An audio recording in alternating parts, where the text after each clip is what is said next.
All right, welcome back, everyone. It's Chair Company Rewatch Pod, episode 4. You got Matt, you got Clark, and we're joined today by our dear friend Zach McKuig. He's no stranger to being a guest on the Field Guide podcast network. He actually joined us a while back for the underdog draft on the Goat Cast. If people want to go check that out, but Zach, welcome. Thank you. Thank you. Glad to have you. Zach, do you Yeah. remember who won the underdog draft? Just I out of don't curiosity, remember, if you remember. but I remember I put together a pretty solid team. Do you remember, Clark, how that I podium actually finished? don't. I'm kind of yeah. remembering it might have been Z, so you might be like 1 for 1 on great appearances. If I am, that's a big deal because it's hard to get podium on. I mean, going on that on that pod as a guest, like that's tough. This dude, yeah, he fits right in. I don't know. It's to me, it's fitting that you're on the underdog episode and now you're here. Like in my opinion, if I were to concoct a Tim Robinson fan, you're kind of an underdog in that scenario. Like to me, you don't necessarily fit the archetype. I don't know if you want to walk us through your fanhood of Tim Robinson at all, but yeah, I'm interested. So huge fan of. I haven't seen Friendship, so I actually have a friend here that we've been kind of planning to get together and watch it, and we haven't. I don't feel like it's maybe the best movie to watch by yourself. Is that fair to say? I think it's probably fair. It would help have a friend, yeah. So I think the best branch I have. I'm a big Psych fan. Love Psych. Okay. If you ever watch Psych, and I love just kind of like like having a show that's really quotable. And I think the best thing about Tim Robinson stuff is like it's so awkwardly relatable that like always you can. I mean, half the time he's like sitting on a computer or he's like talking about the bathroom. I don't know. There's always like a branch. Stuff, yeah, it's just easy to kind of jump in and have some banter with people. I think that's why I like it so much is the quotability and the relatability. So quotable. Like, yeah, I don't know. So good. I want to quote a Tim Robinson thing at least once a day. And Yep. Luckily, I do this now. Back. So yeah, I have to do it in the proper company. But yeah, no, it's awesome. God, Clark, does Tim Robinson play at all overseas? Clark is currently living not in the United States. That's how right. Does that play? That I think I've tried to ask people about it every now and then. I would say it does not play. Like it's pretty niche. It is very subtle. Like that is something that is I think doesn't translate well to someone in their second speaking their second language. Like he's very subtle and like he says things in like part of the thing that's so funny is he just like has weird voices. Yeah. Sometimes you can't really tell if someone's speaking in a weird or I don't know, stupid voice if it's not your. So I think there's something there where it's like it's a little bit niche and subtle that or sometimes he'll say a sentence where he'll just pick like a different verb that doesn't really make sense for that. Right. Yeah. Why do you choose that word order or that like why do you say that like a kid kind of like instead of he'll be like I'm pulling it, I'll be like I'm yanking it, and it's like that's not really funny on the surface, but I want to quote it. I think too, like after you've watched a certain amount, there's like certain words he like what, like he'll kind of like drop what in a weird way, and that's not funny unless you think it's funny because you've seen it be funny before, maybe. So I think that plays into it too. See, I'd say if you like the Chair Company, I think you'll like Friendship. I think it's they're in conversation with each other. So you'll I think so.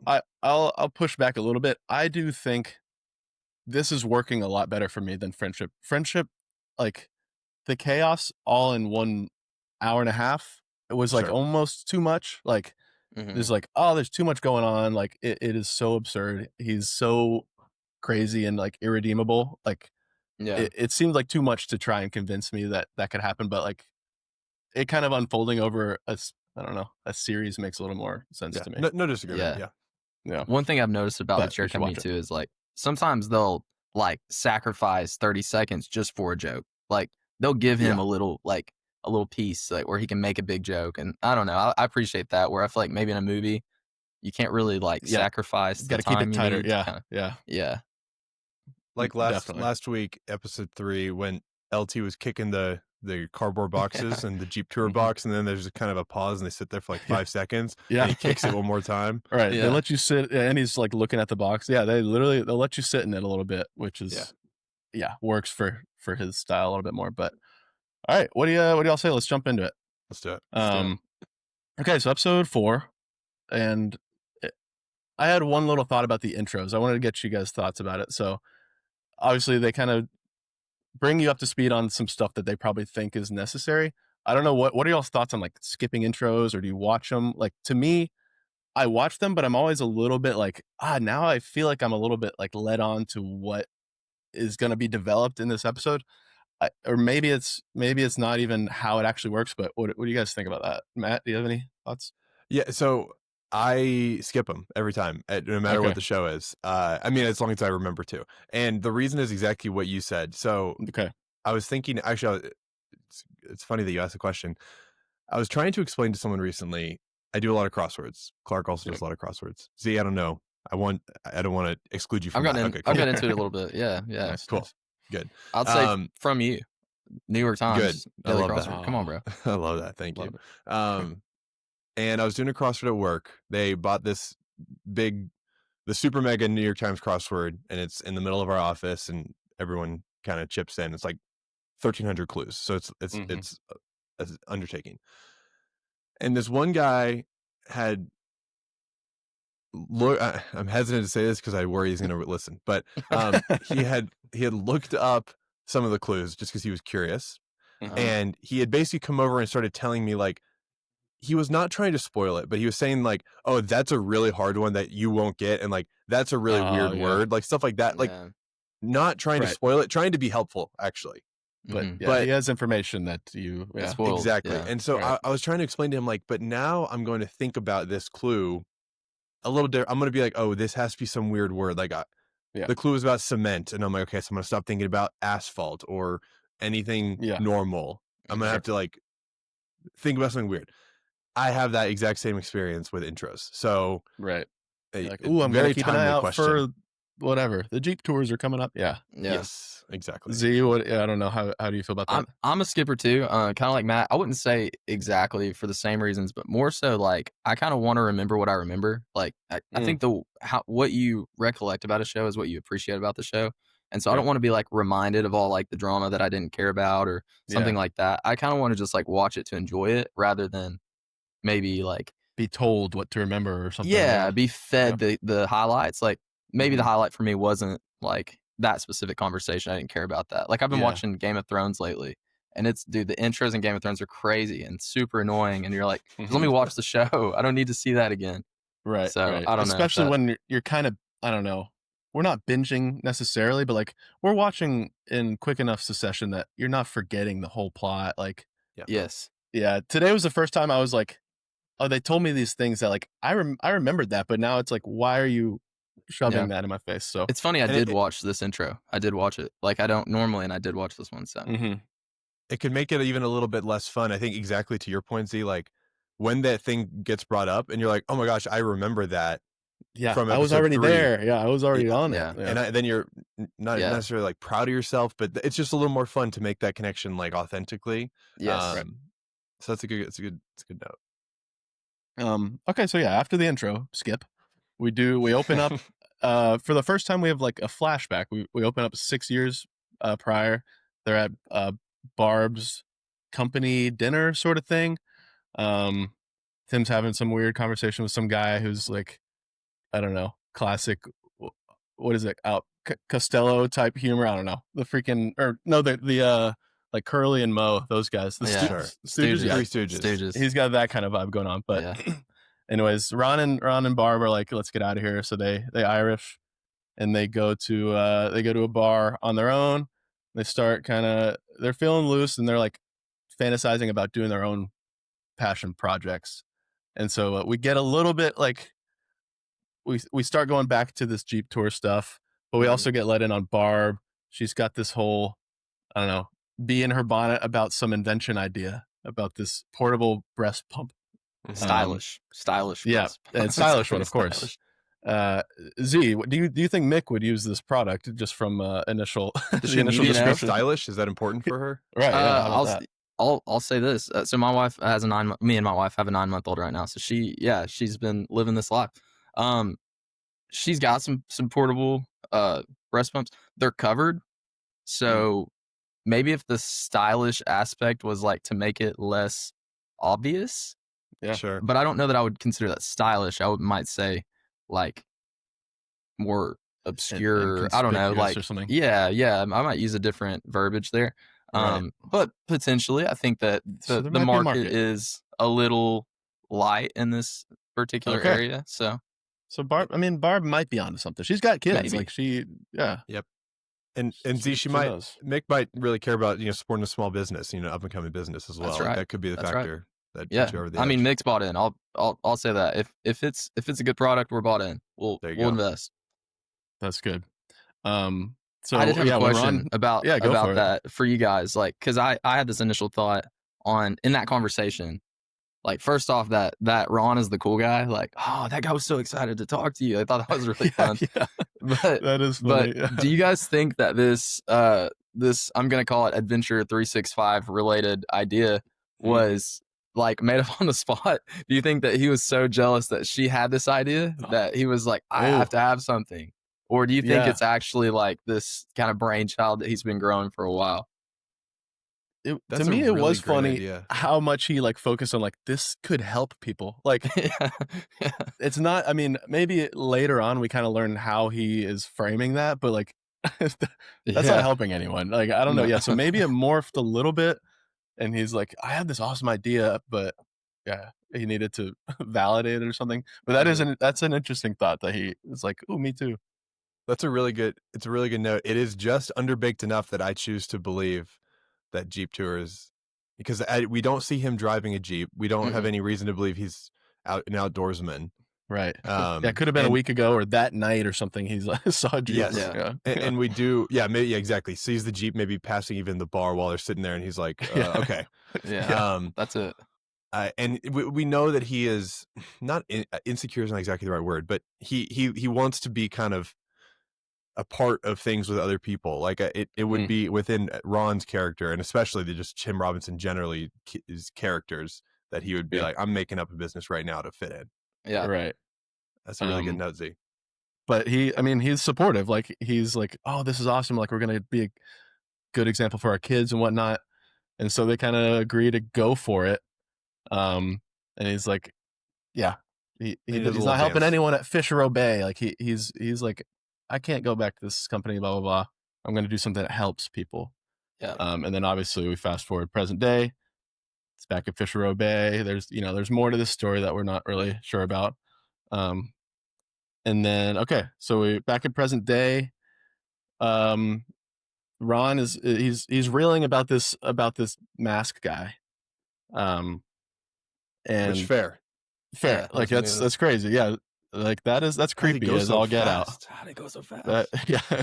But Mike thinks he'll be okay. I think he agrees to kind of watch out, be a security guard for him a bit. And so they go back inside, and Barb's using this weird eye device to, I guess, calm down after a stressful investor meeting.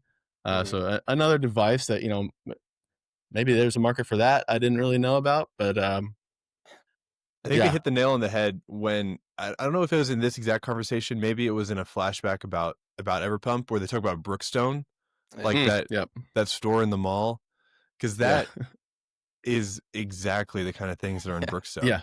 Right. And I would always rotating massagers. The weird, when I was I think I was like a young teenager, and I was starting to be like, I don't want toys for Christmas. I want like something cooler than toys. I would like go to Brookstone in the mall. But like none of it ever actually clicked. I was always like, this stuff is like kind of cool, but I don't really get why I'd want it. And that is exactly. I won't say the Everpump exactly. I don't want to talk down to it. Don't let Mick hear you say that. Yeah, exactly. Right, the vibrating eye mask, like that, I can see it in the mall in Brookstone in a box already. Yeah. I love the description too. It's like exactly what you'd expect to read on the back. She's like, and somehow it creates lasers and it makes you see squares. And it's like, what? It's supposed to be relaxing. I don't know. Yeah. I think that was like, I think she was explaining that as like an invention that one of her friends maybe had. Yeah. And they got this angel investor, and she's struggling to find some sort of, whether she's supporting her or maybe jealous of her or what. But like, she's like, oh, my friend made it. Like and we're in the same field a bit here. How do you I've never invented anything, but if you're an inventor of sorts, are you in this like group is this like, is there like maybe this like club that like up and coming inventors join and they have, common contacts? I don't know. Is there something you guys have? Either that or maybe I'm thinking they were friends before, or maybe they worked together. Maybe they were friends before. Her friend kind of made this leap, did this product. That's good. And Barb's like, "What? I have a good idea too. Like, that's a good thought. Let's go for it." She made it. So maybe something like that. Can't be that hard. Yeah, it can't be that hard. She made it. She's got investors, but so Ron is also, he was like kind of sneaking around. It was kind of a weird moment. She's like, Ron, and then he like whatever waits till the last moment. Oh, hey, you scared me. Blah blah. So anyways, so yeah, Ron goes back into his office and he's like getting organized. He's like brain dumping everything he can remember about all this situation, into an Excel file. It's kind of like whatever cork board and yarn type, but Excel file. He's just like, what do I remember? And let's just lay this all out here. Way less cool than a cork board. No offense. Way less cool, for sure. But he basically comes up with his leading theory now is that they're hiding something in the chairs. Like perhaps that's what's going on with these. That's the huge conspiracy, is they're hiding something in the chairs. Which I think it should be said. Well, first, I think it should be said. He also comes to the conclusion that working in the nude was really weird. So I don't want to really, really weird. Don't want to. That's conclusion 1A, 1B right there. But this is, I mean, the whole chair company mystery has been also played as absurd to this point. Like even in episode 1, he's making the point that the chairs could kill people because he had fallen over, and so you're kind of thinking like, okay, maybe if like a elderly person fell and hit their head and that kind of resulted in health complications or something, like there's leaps you can make, but it's still absurd and it's still played as. And he believed it seemed that he believed that actually in the beginning. Yes. He's like, what if that happened to like that was his real life in his mind. But now that he's making these connections, this actually, I mean, it doesn't seem plausible necessarily in the real world. Like if I read this as a news story, I'd be like, that is bizarre. But it seems it at least matches plausible. Up to like, why would this company be exactly?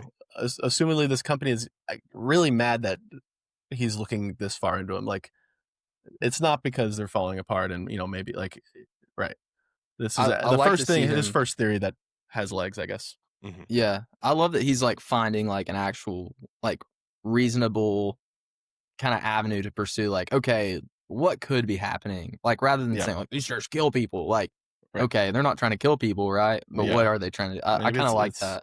It's part of something bigger for sure. And he's finally he's getting all his thoughts in one place and really trying to figure out where to go from here. And then he calls Mike to tell him about the theory. Mike's kind of preoccupied, kind of doing his own thing, watching some stuff. And then Ron tries to order a chair. Maybe just listening. Just listening. Yeah. All the pop-ups and stuff. He's like, what's with these windows? He just heard. Yeah. But he tries to buy a Tekka chair and they're sold out, which I mean, I guess is weird. I don't know. I've never tried to buy a chair online, but I've been working with this financial advisor, and recently he just bought a chair, and it opened up my eyes to the cost of office chairs. Totally. Dude, had I not just experienced that in real life, I think I would have been blown away by the price tag on this Tekka chair. 300 something, 400 or something. I thought it was like 900 or something. I thought it was even more than that. But yeah, they are expensive. I remember my company bought like chairs and it was like $1,200 or something for the chair. Like crazy. But that kind of goes to support that, like, I'm thinking like a chair company is like this kind of like not like a huge venture, but like realistically, if you make good chairs, like you're making good money. Kind of laundering sort of thing going on, like could be very high paying business operation. So just something I maybe noted in the back of my head. Okay, so then next morning, Ron wakes up to like furious knocking at the door. We don't really know. We're not really led anywhere to know who it is, but it's some random guy, and he's trying to pick up some figurines that Ron was supposedly selling off of eBay. and he wasn't. Like, this is obviously a setup. So the first of a few, but Ron's like, who's trying to sell stuff in my name? I love that. He walks out and he looks at Mike. He's like, Mike, why'd you let this guy come to my... You're supposed to be protecting me, man. Keep this freak off my property. This is a cardboard box and towels. You let him approach me? Yeah. And that guy was so unreal. Like, I don't know. We've had a bunch of really good characters, but like, definitely one of that was like, okay, how do you think of this guy and his like quirks and like whatever the things he says? I was like, how? Yeah, that's so. Yeah, even so just the wild. Beatles figurines is so good because it's so out of nowhere. Because the Beatles are so iconic, and there's a lot of figurines in the world for whatever Darth Vader. And it's such a perfect, like, I doubt anyone has Beatles figurines. Like that crossover doesn't exist, and I love that. Yeah. Yeah. So the mind of this guy's insane.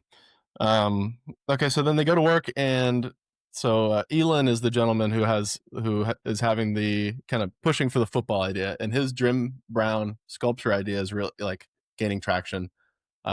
He's sort of leading these meetings now, talking about the Jim Brown football he's sculpture the big man for the on mall. campus. He's the guy. He had the idea, and they're running with it. And Ron's now kind of taking a back seat. He's like not even in one of the important chairs of the meeting anymore. I don't know if that's important or not, but he's certainly not in the position of creative control or anything like he might have been. And then importantly, Douglas also didn't show up for work, and Ron is like, you can see he's nervous. He's like, oh shoot, did I get him involved in something because I wrote his name down? So that he's absolutely nervous of that now. And similar question here, I wanted to ask, it honestly similar to kind of our conversation about the recaps. When shows like this is a little bit whodunity, a little bit mystery, they'll do these like quick flashbacks where they show you, him writing down Douglas's name on the deed to remind you that like this is why he could be nervous about it. And I'm always in two minds about it.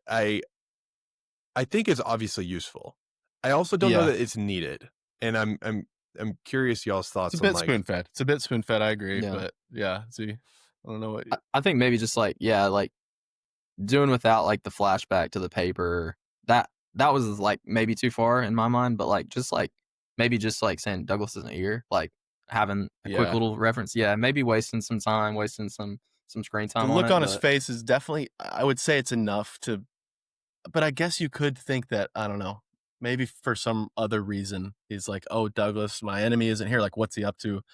Could be something else, but the other thing I was thinking, that's what I thought.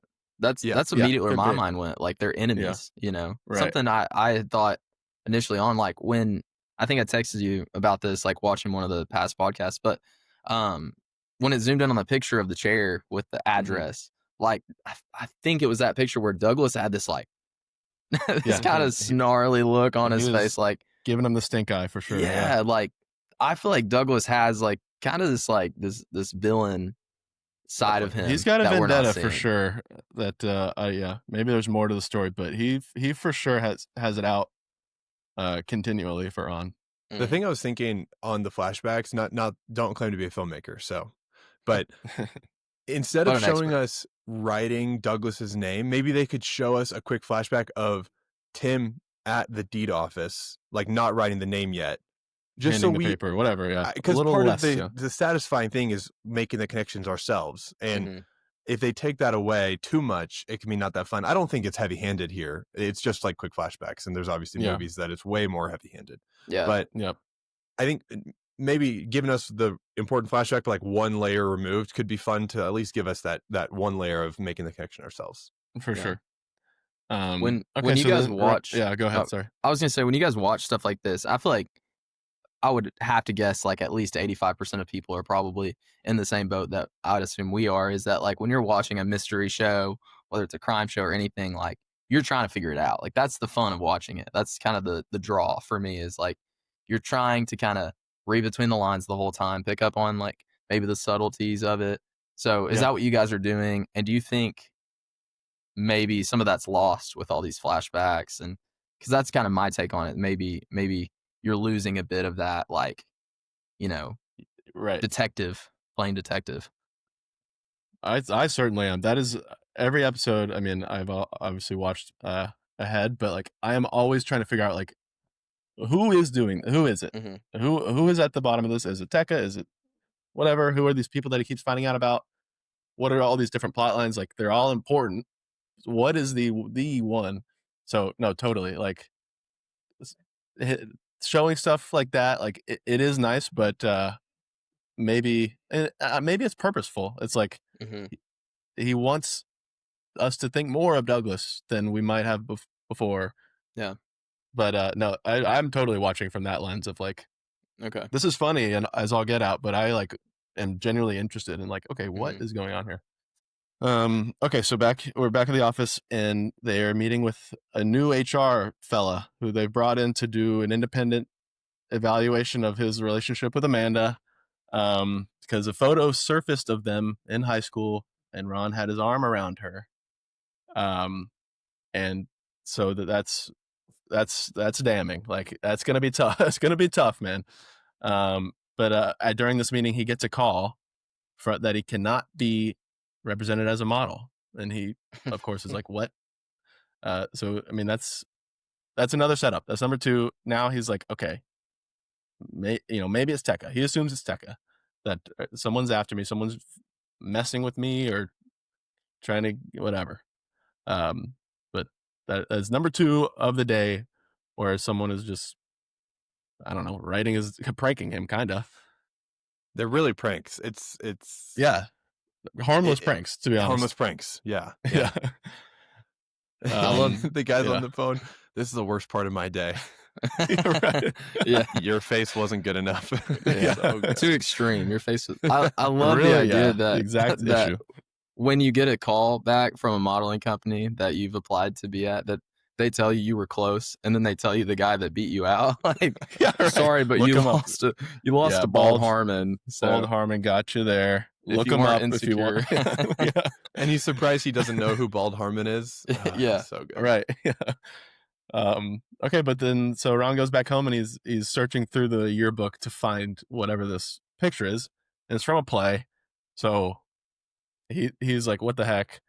But then as he's doing that, she was Esmeralda. Yeah, right. That was my biggest. She's not even the lead. Episode. Yeah. But then as he's doing that, Barb is talking to him about she has an investor meeting, and he wants Ron to join, but he's kind of like iffy. He's like giving himself an out just in case something pops up. So I maybe Barb notes that it's kind of hard to tell, but he's definitely like, oh man, no, I don't know, like hard to know. So we flashback. He also kicks the box of his high school stuff back into the cupboard. Like, I can't even describe it. It's like a front kick, but he's like he's like crouched down. That was just, the physical comedy was so funny. Yeah. Okay, so then we flash back. They're in their living room. It's 5 years ago now, so you can kind of play that timeline out in your head. But the dog is alive, so that's the first thing I noticed. Like, okay, we got the dog that recently passed.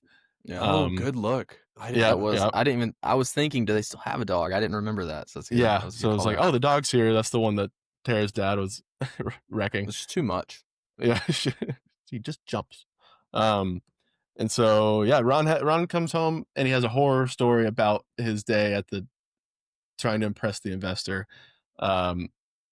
He took him on a Jeep tour, trying to get him bought in and on his vision for this thing, and gives him a concussion, seemingly.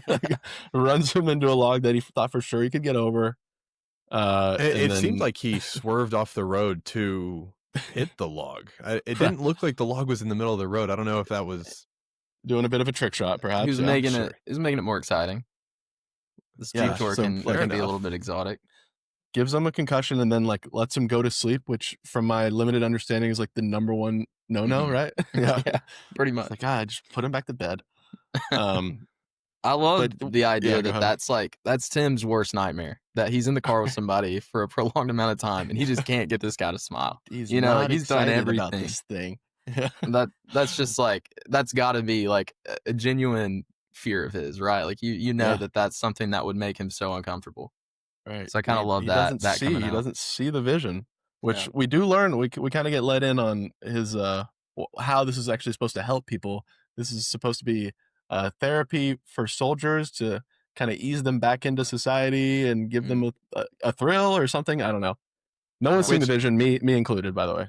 Now that I am hearing Z's note on maybe he just made this up, that I'm also processing this through that lens. Maybe he actually just made this up, because it didn't seem like he didn't say this guy was a veteran. I was working with the local VFW to get an investor. Like this kind of seems off the cuff too. Now. It seems super early in the process to me. Like he doesn't have any sort of branded Jeep. He doesn't have any sort of, I don't know. Yeah. Like you can't even tell what they're literally just riding in the Jeep. And he's trying to like prove to the guy like, hey, this is fun, right? Like give me some money so I can like we're 1 year later and he right, yeah.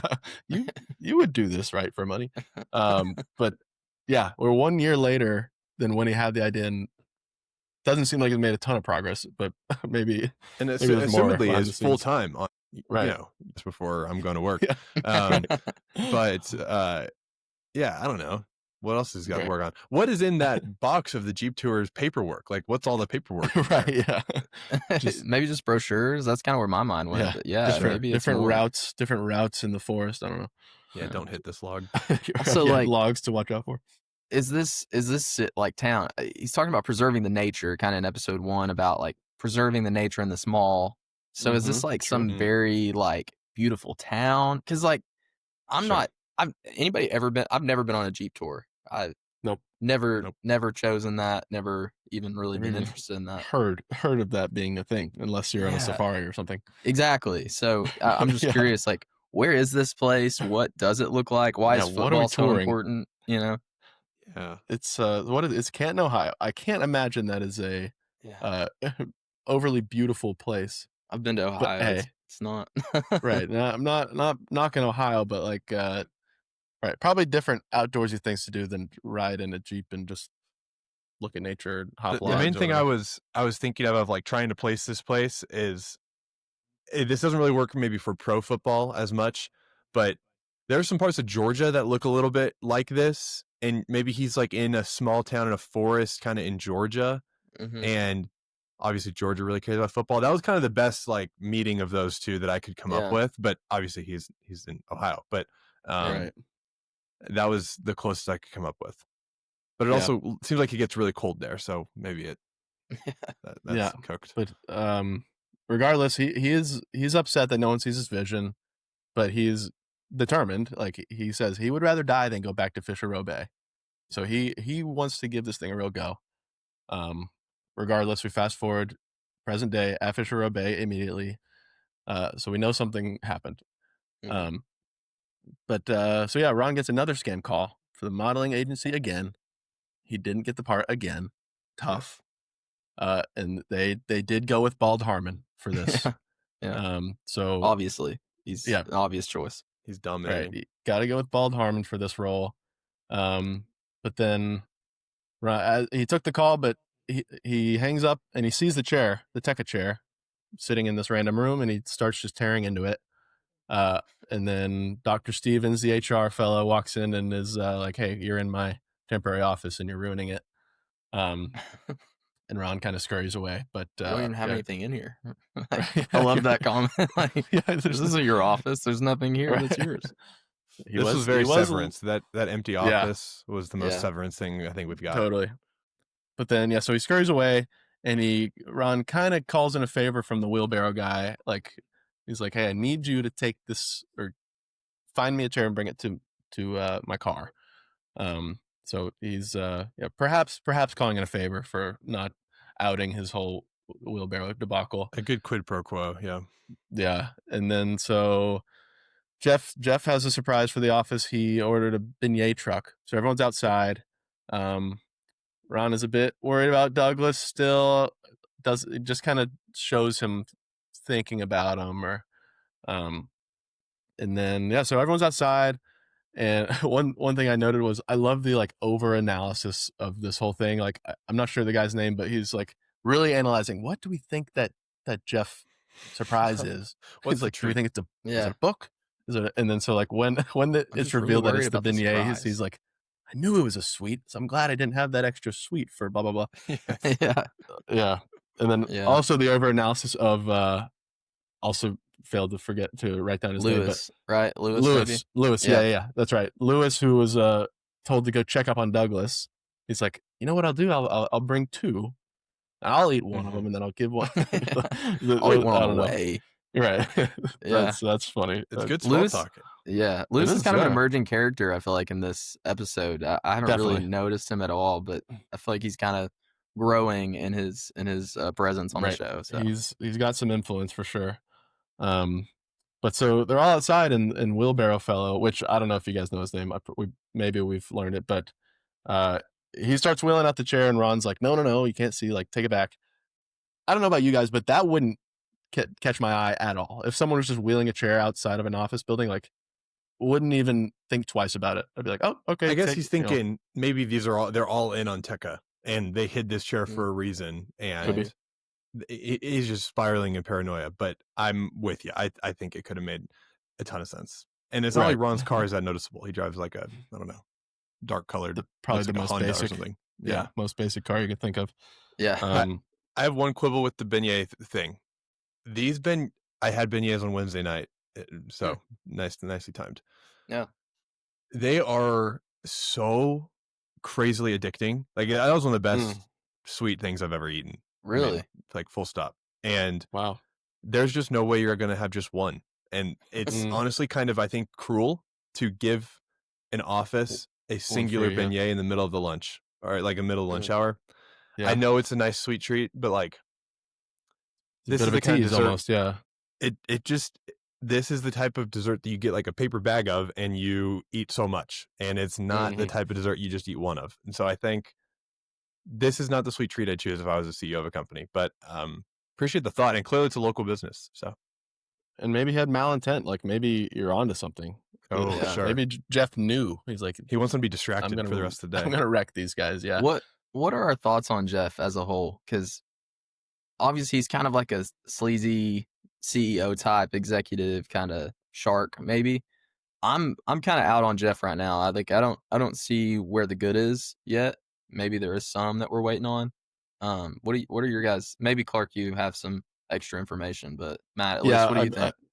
Yeah, go ahead, Matt. I mean, I think your read is right on. I think he's kind of our sleazy CEO.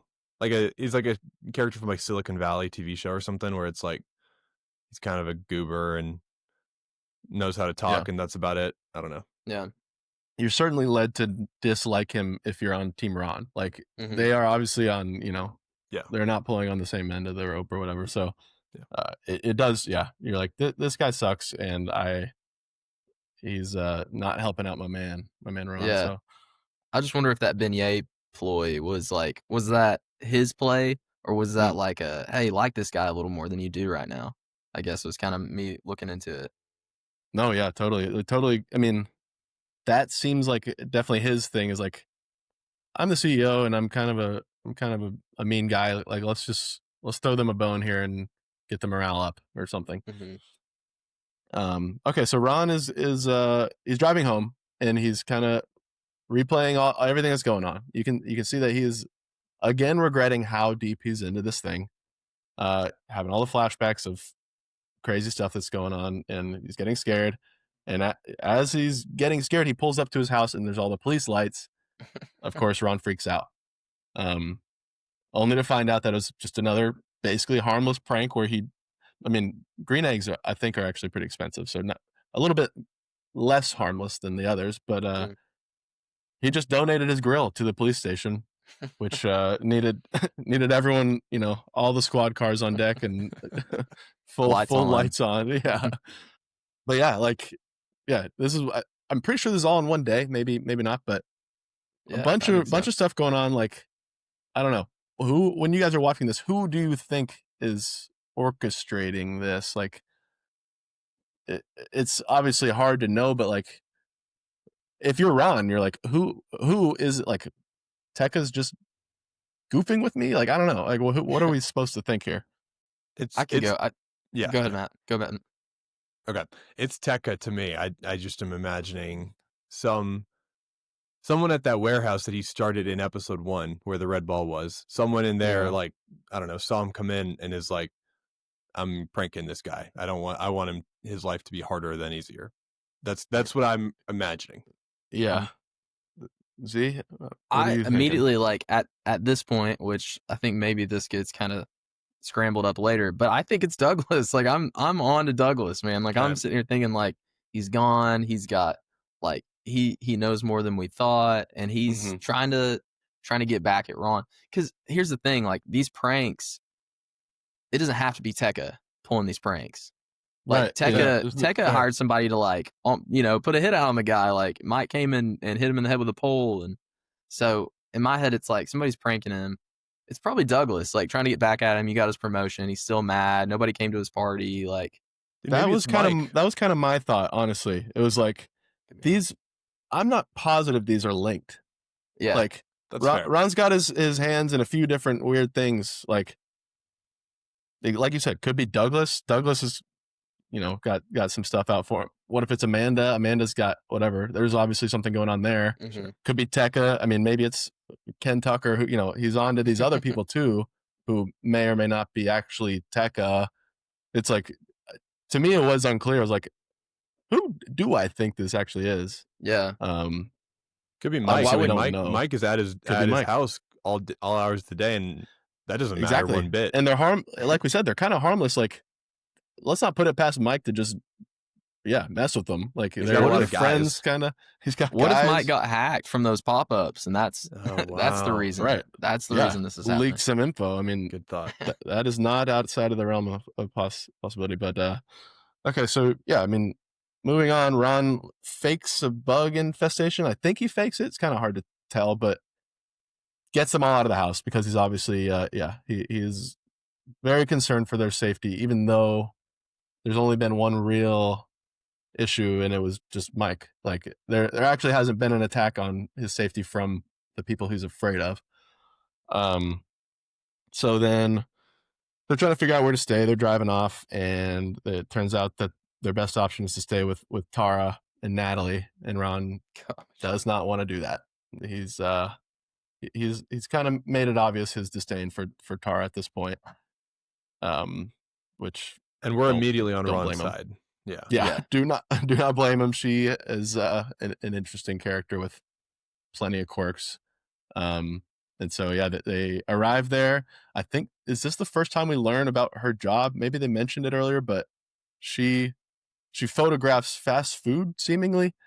And they're going to be sleeping in the burger room, which of course has a nice burger stench. That's a funny thought. Like, don't mind that burger. That's just the new.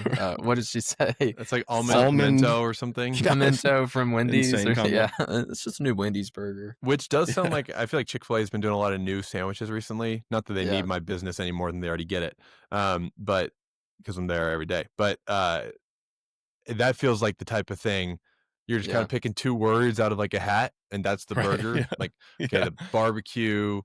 Pimento pies, man. Avocado burger. Yeah, it's like that does sound good. That does sound good. And I mean, that made me hungry right then. But so they spend the night there. And next day at work, it is revealed that Lewis saved Douglas out from under his refrigerator for an absurd amount of time. I think it was 2 days or something. 2 days. And Ron is relieved. He's like, okay, thank the Lord. It wasn't. He didn't get a hit put on him or something. So Ron's relieved. And then later, Jeff actually confronts Ron about an email that he sent. Ron's a little confused because, of course, he didn't send it. And it was Ron asking for a raise. And to me, it was weird that Ron didn't deny it. I don't know if that jumped out to you guys. No, 100%. It's the weird Tim Robinson-ness coming back to bite him, because he couldn't just be like, I didn't send that. He had to be like, what are we even talking about? Like, yeah. It's like, it's weird to say that you like money. Like, everybody likes getting money. Right. I just wish we could read that email, Yeah, I mean, that felt like such an obvious time to be like, hey, so, Jeff, I did not send that. I don't know what's going on. Someone's been playing pranks on me. That's easy. Bring someone in the fold here. But no, he's Have you ever heard of Bald Harmon, Jeff? Right. Yeah. Maybe you can help me with everything that's going on. But then, so as Jeff leaves, Ron gets an email from Tekka customer support. And it's just a bunch of random customer service questions. But on the last one, it says, "Are we done, Ron?" Pretty yes or no. And pretty eerie, he clicks yes. We know that's not true, but he clicks yes. He's probably a little bit put off by that. Just a quick note. Sure. Again, I think Matt said something in the last episode of this, but like the clicking humor, that's just like not funny, but it's so funny. Hits every time for me. Hearing him scroll that little wheel down the review, I was just like eating that up. I don't know, it's just really good. Yeah, I mean, I will. That'll hit for me every single time. Use it till the cows come home. Like that works for me. Okay, so next, I guess it's later that night. Ron is actually using the Lovely Eye device, the Brookstone Eye device, and is woken up by his Yeti phone. Which love that thread is still going. Mm-hmm. Like we got that Yeti phone. It's still rattling around. It's still as conspicuous as ever. It's so good that the first layer of comedy with like a Yeti or something is that it's loud when you drop it in any situation. Like that is funny, but that he's put the phone in and then the phone rattles and now it's loud. It's just like an extra twist, and it's so funny. That thing I really like too. And multiple times he has noticed it from like rooms away because that's how loud it is. Like, and it's rattling and moving across the desk. Like, and I fully believe that it is exactly that loud. Like if we did that. Oh yeah, 100%. Oh yeah, maybe might try it. But so yeah, he's woken up. Mike has arrived with a stolen chair. He got Ron his chair. That's our good work, Mike. He did the dirty work for him. This is kind of the first time Mike's been helpful. Would you guys agree? Like he's actually done. I mean, I guess he found the guy, but like this is like the first real like. He's definitely tried. It seems like every other time he's tried, it's like been a little bit counterproductive. Like obviously he was watching the house and let the guy, whatever, harass him on his lawn and so on and so forth. But no, he definitely did the exact thing that Ron was trying to do, which it's a good right hand man. So then, but obviously that means Ron's not done. He lied. He's of course gonna keep rolling with this thing. And then so Natalie and Ron end up chatting more about Tara. Ron hates her, as we all do. And he asks if Natalie's even happy with her. And he seems like he's projecting a bit. Like he's like, are you happy? Support, they had this conversation about how Natalie thinks that maybe Ron is supporting Barb in her dream, blah, blah, blah. Ron takes this opportunity to kind of brag a bit about this whole escapade he's been on. So I think the first time, other than Mike, this is the first time he's really like laid it all out there. Like, this is everything I know. This is what I think's going on. And I'm like really knee deep in this thing. So that feels kind of like a big moment. So then, I mean, he's obviously trying to impress his daughter. Like, he's like, oh, you really think I'm taking a back seat? Like, look at this thing I'm doing. He hated that comment, right? Like that back seat. It got to him. You're taking a back seat to mom. Yeah, right. He couldn't handle that. And he's certainly like, he has a bit of a complex. Like he didn't want to take the back seat initially when Barb had the idea to do her, business venture. And now like maybe he actually does a little bit feel like he's in the back seat, and that's why he's keeping this from Barb, perhaps, is like, this is my thing, and I'm like, I'm really going after it, and I'm driving this thing. It's weird that he's taking personal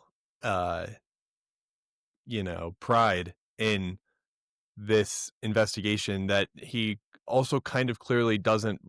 It's messing with him, that his life. And so I thought that was really, if he had been like, oh, well, remember when I was doing the Jeep tours, like I was really into that. Like that was not me taking a back seat, but he was, the investigation was his thing, which I found right odd. Yeah. And then the other, like, I think big reveal here is he kind of also lays out his new, comprehensive theory of what exactly he thinks. And he is now claiming that they're smuggling opiates through the missing part of the chair. He's kind of linked something with Hungary and this drug called thebaine, and also linked it with Ken Tucker, who is somehow got his name on a pharmaceutical company. So he's definitely pulling everything together here in this moment. Like, this is my theory. This is what I'm running with. Natalie, look at this. Like, look at what Papa did. That's pretty good. And that was my note, is like, pretty solid theory. Like, that answers kind of a lot of why would Tekka care if he's onto this? That's why. Yeah. It's got to be something illegal. I love that he chooses Hungary. Like, right. Who knows anything about Hungary? And then he makes the comment, Hungary is famous for one thing. These drugs. It's like, oh, yeah. A word that, did they make that up? I need to Google it. I don't know. I wouldn't be surprised if it was just a made up word, but. Yeah.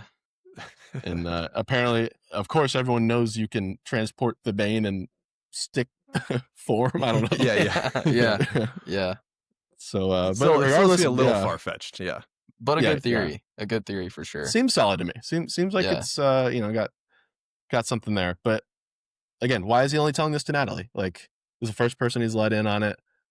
Yeah. I was kind of shocked by Natalie, like, not buying into it. Like, I was sold out. I was like, this is it. This is what he's uncovered. And Natalie, to be fair, she has no other information. Yeah. She's like, oh, yeah, I would probably be blown back. Like, maybe. Yeah, that's true. Luckily, we know some of the behind the scenes, but yeah, that's probably a lot. My thought, and I don't know if this was just me reading too far in, my thought was that Natalie's reaction was kind of like, I was like, oh, is Natalie like kind of involved in the Tekka situation? Do they have their claws in her, and her role is to keep tabs on him or something? Like, that was my read of her reaction. I think it's kind of immediately then she immediately is like, I'm here for you, right? And we get that was what her and her mom decided they were going to say. That's like a phrase they've been using for even since the Jeep tour. So that kind of dispelled it for me. But did y'all have that reaction at all, or was Natalie just a listener? It's not far-fetched in my head. Yeah, I don't remember having that reaction watching it for the first time. I remember genuinely being like, oh, Ron wants Natalie to be impressed with him, and like, so now he's revealing this to her. Someone's in on it. She's, obviously here in a couple minutes, it's showed that she's tracking him. Like, so she's either concerned or at least invested in, like, what is my dad doing? But so you're right. Like, could certainly be something there where she like is somehow involved, and now she's involved whether she wanted to be or not. Maybe this is a wrong read, but I thought because I thought it was weird, the location thing, but maybe she just thinks he's back on the tours, like he's back on the Jeep tours, so she wants to see if he's like trailing anywhere, like she can see where he's going. Like, he's definitely on a tour again. And he's going too fast, and he's like rapidly getting faster and faster to impress this guy's him. not having a good time. Oh, he just hit a log or something. Yeah. Been there. So so then definitely it strange actually shows, interaction though. Yeah, it could totally be something to look into.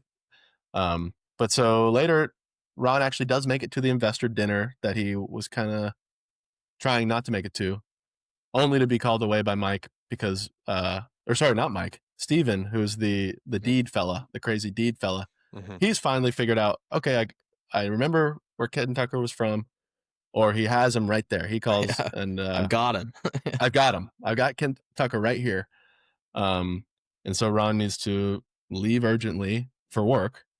And this was also a time where I was like really trying to read what does Barb think of this?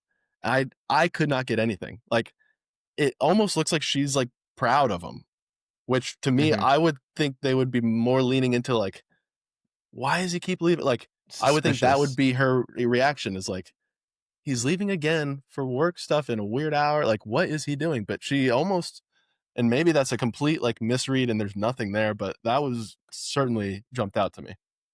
I kind of read that as I was proud of his social performance at this. Like, you've done so much at this investor dinner already. Like, you're good to do whatever. That was my read. She's like, thanks for being here. Now go do whatever weird thing you've been doing. That could totally be it. She's already brought up the Jeep tour as I think it was last episode. Like, she's clearly smart and knows her husband. Yeah. I kind of clocked the strange, like, this guy talking to Barb at the bar, Ron kind of off on his own. Sure. He's running away. They're continuing conversation. Maybe, like, as a husband, that's just a weird thing to see. Sure. But, like, that was something I was like, that's a little weird. Like, definitely. Yeah. What's happening here? What is this guy's play? Like, who is this? Because we don't know. Is that the investor? Is that right? You know, we don't know. New character. We're not exactly told what to think of him yet. So so something to that's probably developing. So they take off into the night, and Natalie's tracking them. That's kind of all we see from that, and perhaps, like, to me, that would have been a classic ending of maybe these other episodes, but they kind of keep going into, like, and so they flash back again when something, Matt, you alluded to, but it shows 5 years ago. It seems like the Jeep tours are not working out.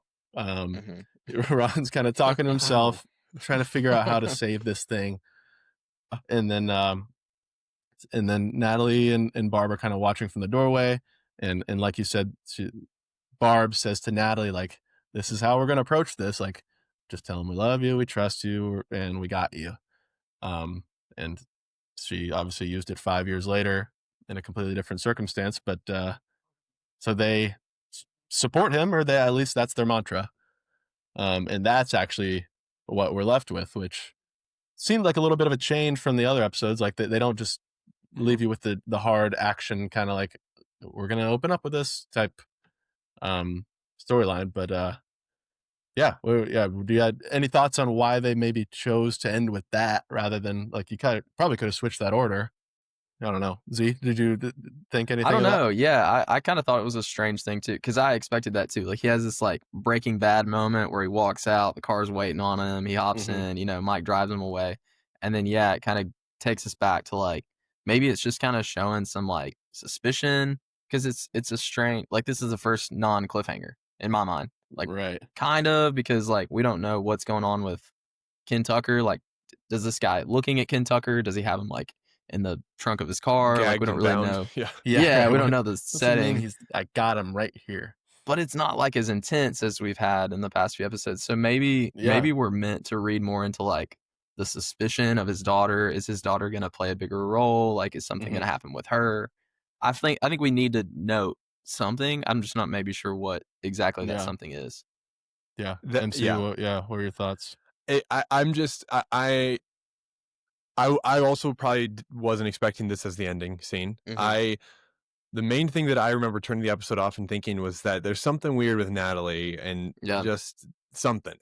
I had done away with my previous theory of, like, she is part of Tekka in present day, but there's something, and I just kind of noted that. Maybe it's her significant other choices that are putting me on edge, and I'm like, how does she? Yeah.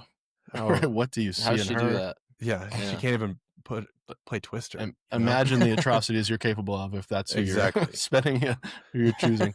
But then also Natalie, they play her so straight in all the scenes. Like, maybe I am just reading into it. So that was where my head was at. Yeah. What about you, Clark? What was your gut? To me, what I noted was, like, I did not feel. I think because of the, like, support that he now, I guess, has with a family member, it, like, doesn't feel as, like, dangerous or thrilling. Sure. As it maybe did in previous episodes. It's like, I don't know if that, I think you could pair that with what you're saying, Matt, about, like, maybe that is Natalie's role, is, like, she's kind of being to put him at ease rather than, like, him, having that edge that he's had that kind of kept him going. That was kind of my thought, is, like, I'm at ease on this one because he's going off on another into the night adventure. But they made sure to show us that, like, his two girls have him through whatever, basically. Yeah. I don't know. It's definitely stuck out to me. Like, they are. That's the feeling I'm supposed to be. Carry into the next episode. But It did kind of make me think Natalie thinks it's a Jeep issue. Like, that's kind of what my gut said, was like, she just thinks he's on a Jeep tour. I think that's where, that's kind of where it took me towards, but yeah, I don't know.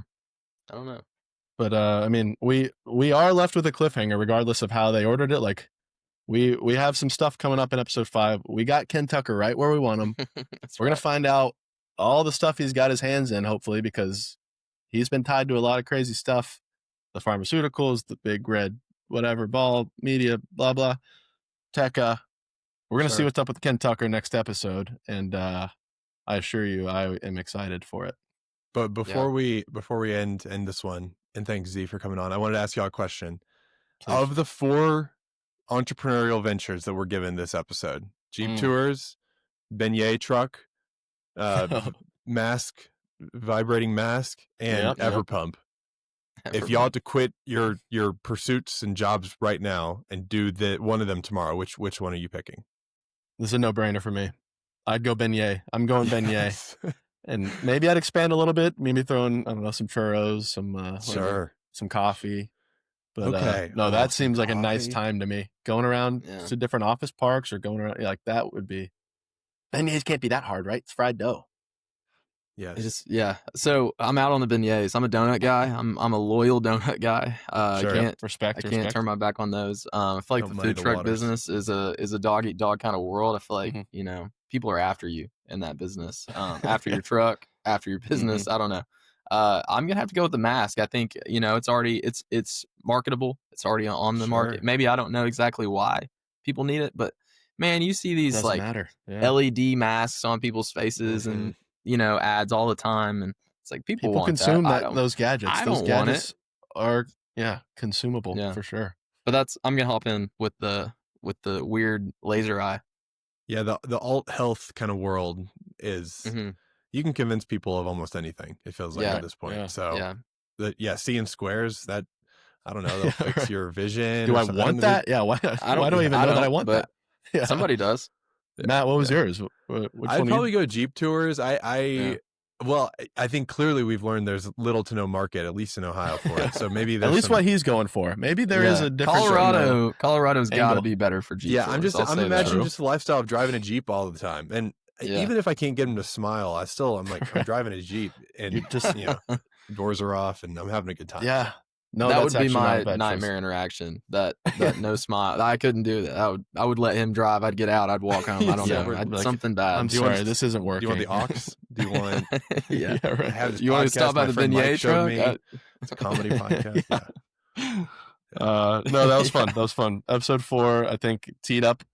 Hopefully, action-packed episode 5. Yeah. Z, it was awesome having you on. Great insight. Thanks for supporting. Thanks for watching, listening. Z, we'll have to have you back maybe for the finale. Come on. I'd love that. Yeah. That'd be awesome. This has been a lot of fun. Thanks for having me. Great listen. Great to be here with you guys. So thank you. A lot of fun. Well, we will see you guys for episode 5. Take it easy.